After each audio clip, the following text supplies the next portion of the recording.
নমস্কার। আমি একটি কবিতা আবৃত্তি করছি। কবিতার নাম অন্য গোপাল। লেখক নীরেন্দ্রনাথ চক্রবর্তী। কাশিটা আজ আর তত জ্বালাচ্ছে না।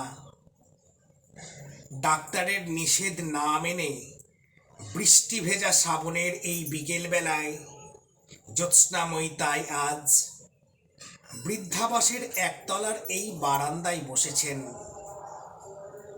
হাতে কাঁটা, কোলে সাদা আর নীল পশমের গুটি, হাফহাতা আর গোলগলার একটা সোয়েটার ইতিমধ্যে শেষ হয়েছে।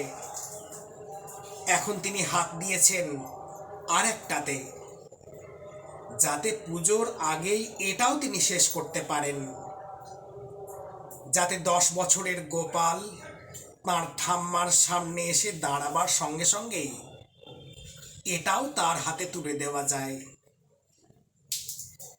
কিন্তু সোজা উল্টো তার হাত এতদিন যেমন দ্রুত চলত, আজ যে আর তেমন চলছে না। তার কারণ নিউ জার্সি থেকে আজই একটা চিঠি পেয়েছেন জ্যোৎস্নাময়ী। ঠাম্মার গোপাল অর্থাৎ অরুণাংশু সেন আর কমলিকার পুত্র রনি তাতে জানিয়েছে, হলো না ঠাম্মা, বাপি আর মা বলছে সেপ্টেম্বরের শেষে আমরা কলকাতা নয়, ওয়েস্ট কোস্টে ছুটি কাটাতে যাব। ওয়েস্ট কোস্ট যে কোথায় জ্যোৎস্নাময়ী তা জানা নেই।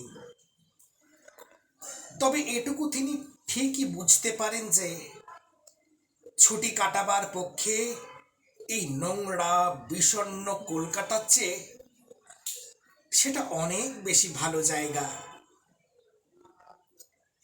আকাশ থেকে আবার ঝিরঝির করে বৃষ্টি পড়তে শুরু করেছে, আর গাছগাছালির ঝুঁটি ধরে নেড়ে দিয়ে মাঝে মাঝেই ছুটে আসছে ভরা বর্ষার দমকা চলো হাওয়া।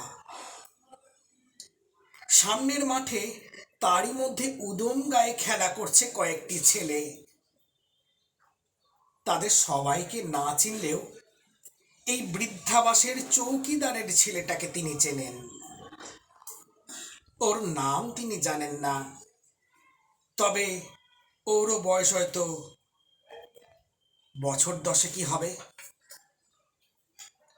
মাঠের দিকে অপলক তাকিয়ে থাকতে থাকতে কি যে হলো, হঠাৎ চেয়ার ছেড়ে সামনে এগিয়ে গেলেন জ্যোৎস্নাময়ী। ছেলেটাকে কাছে ডেকে এনে গোলগলা হাফহাতা সোয়েটারটা তার হাতে তুলে দিয়ে এক গাল হেসে বললেন, গোপাল, এটা তোরই জন্যে বানিয়েছি, তুই সামনের শীতে পড়িস। নমস্কার।